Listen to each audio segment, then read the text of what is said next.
नमस्कार। Video start करने से पहले मैं यहाँ पे अपने कुछ इम्प्रूव्ड और बिल्कुल पूरी तरीके से ठीक हुए अपने कुछ डायबिटीज़ के पेशेंट्स के कुछ रिपोर्ट्स आप सबके साथ शेयर कर रही हूँ। आप प्लीज़ इनको देखो और आप भी खुद को मोटिवेट करो कि आप भी एक डायबिटीज़ फ्री लाइफ स्पेंड कर सकते हैं। नमस्कार, मेरा नाम डॉक्टर रितिका ठाकुर है। मेरी पिछली वीडियो में मैंने डिस्कस किया था कि डायबिटीज़ किन किन कारणों से होती है या आपको प्री सिम्टम्स कैसे पता चल जाते हैं कि आपको डायबिटीज़ हो चुकी है।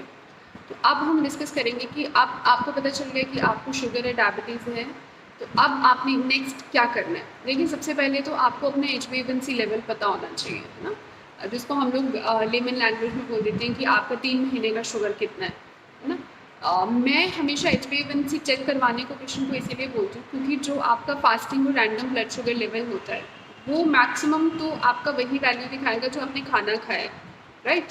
तो वो अगर आप ज़्यादा मीठा लोगे तो ऑब्वियसली आपका जो है खाना खाने के बाद वाला जो ब्लड शुगर लेवल है वो हाई ही आएगा, है ना। तो हमने एक्यूरेसी पे जाना है क्योंकि हमारा मोटिव डायबिटीज़ को कंट्रोल करना नहीं है। अब क्यों हमने HbA1c करवाना है, उसका रीज़न ये है कि हमने सिर्फ शुगर का चेक करवा के फास्टिंग रैंडम करवा के उसको कंट्रोल नहीं करना, हमने इसको रिवर्स करके कंट्रोल करना है ताकि आप एक बार अपना शुगर लेवल नॉर्मल कर लो तो आप अपना नॉर्मल लाइफ स्पेंड कर सको। बिकॉज सी आपने अपने फैमिली मेम्बर्स में देखा होगा जिनको डायबिटीज़ है, पहले उनको शुगर होती है, फिर उनको कंप्लेंट होती है कि उनके पाँव के तलवों में जलन हो रही है, तो वो डायबिटिक न्यूरोपैथी का केस बन जाते हैं। फिर कुछ सालों के बाद पता चलता है कि उनकी किडनियों पे असर होना शुरू हो गया, तो उनका यूरिया लेवल, उनका क्रेटिनिन लेवल हाई हो जाता है, तो डायबिटिक नेफ्रोपैथी का केस बन जाता है, जो कि इस स्टेज पर आते आते पेशेंट बहुत वीक हो जाता है। इस चीज़ को भी कुछ हद तक रिवर्स किया जा सकता है, बट बहुत प्रॉब्लमेटिक है और बहुत सारी कॉम्प्लिकेशन जिसमें आ जाती हैं। तो अगर आपको शुगर हो गई है तो आप उसको ठीक करो, रेदर देन आप वेट करो कि आपको 2-4 बीमारियां और साथ में आएँ। अब घर के लेवल पे आप इसको कैसे मेंटेन कर सकते हो? सबसे पहले तो कुछ ऐसी चीज़ें जो आपको बिल्कुल बंद करनी है, अवॉइड करनी है। तो उसमें सबसे पहले आ गया दूध और दूध से बने कुछ भी पदार्थ, जैसे दूध नहीं पीना, दूध की चाय नहीं पीनी, आपने कर्ड नहीं खाना, है ना।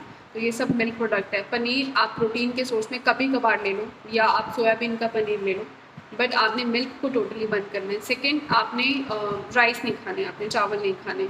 देन थर्ड, आपने कोशिश करनी है कि आप गेहूं का कम से कम इस्तेमाल करें। आप नॉर्थ इंडिया की बात करें तो वहाँ पे तो गेहूं की रोटी, अक्सर हम कनक की रोटी खाते हैं, बट आपने वो गेहूँ भी अवॉइड करना है। और आपने क्या उसकी जगह पे खाना है, आप मोटा अनाज खाइए, आप बाजरा, ज्वार, है ना, और आप बेसन की रोटी खाओ, आप चने को पिसवाओ और उसकी रोटी खाओ, और रेदर देन आप मल्टीग्रेन आटा आजकल बहुत प्रचलन में, वो ना खाकर आप सिंगल ग्रेन की रोटी खाओ। उसके अलावा आप वॉक करिए, आप खुद को एक्टिव रखो। एक्टिव रखने का ये कारण है कि डायबिटीज़ की वजह से जो वीकनेस आती है, जो आपकी एंड एक्सट्रीमिटीज़ की नर्व्स जो डेड होनी शुरू हो जाती हैं, उसको आप वर्किंग में रखो। आप उसको वर्किंग में रखोगे, उससे काम लेते रहोगे, तो वहाँ पे ब्लड का फ्लो ईजिली जाता रहेगा, तो वो पार्ट आपका डेड नहीं होगा, डैमेज नहीं होगा। तो आपने वॉक ज़रूर करनी है। आप आधा घंटा सुबह, आधा घंटा शाम को निकाल कर आप वॉक करो, आप योगा करिए। अब मैं आपको कुछ ऐसे पॉइंट्स बताना चाहती हूँ जो आपने डेली करने ही करने हैं। आप कोशिश करो उसको एम्प्टी स्टमक तो लेना ही लेना है। आप उसको इवनिंग में भी लो, जैसे 4-5 बजे के आसपास, जब आपको वो टी टाइम होता है। आप चाय तो आपकी बंद करवा दी क्योंकि हमने आपको मिल्क प्रोडक्ट लेने से मना कर दिया, है ना। तो आप उसकी जगह पे क्या लो, तो आप ये काढ़ा लो।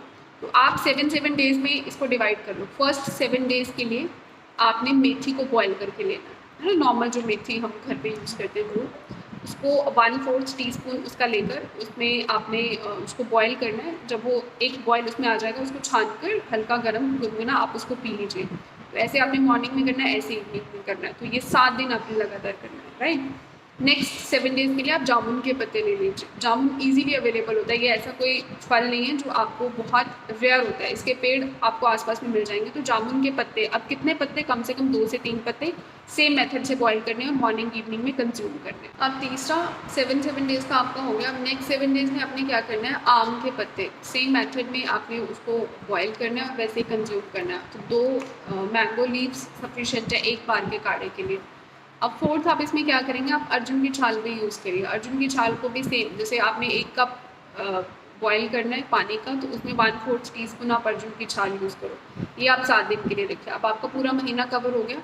नेक्स्ट मंथ से आपने पहले वाले काढ़े से फिर से शुरुआत कर लेनी है। जैसे फर्स्ट आपका काढ़ा था मेथी का काढ़ा, है ना, मेथे जो बॉईल करी थी, तो ऐसे आपने 7 डेज़ कर कर अपना 1 मंथ कंप्लीट करना है। साथ में जो अवॉइड करने के लिए आपको चीज़ें बताई हैं वो आपने करनी है। कंज्यूम करने के लिए मैंने आपको बोला कि आपने बाजरे, ज्वार, जौ, है ना, उससे भी बेटर और जल्दी ठीक होना तो आप मिलेट्स पे आ जाओ, है ना, कोदो, सावा, कुटकी, ये सब अनाज आपने यूज़ करने। So this is how you can control your diabetes, you can get rid of diabetes. Thank you so much.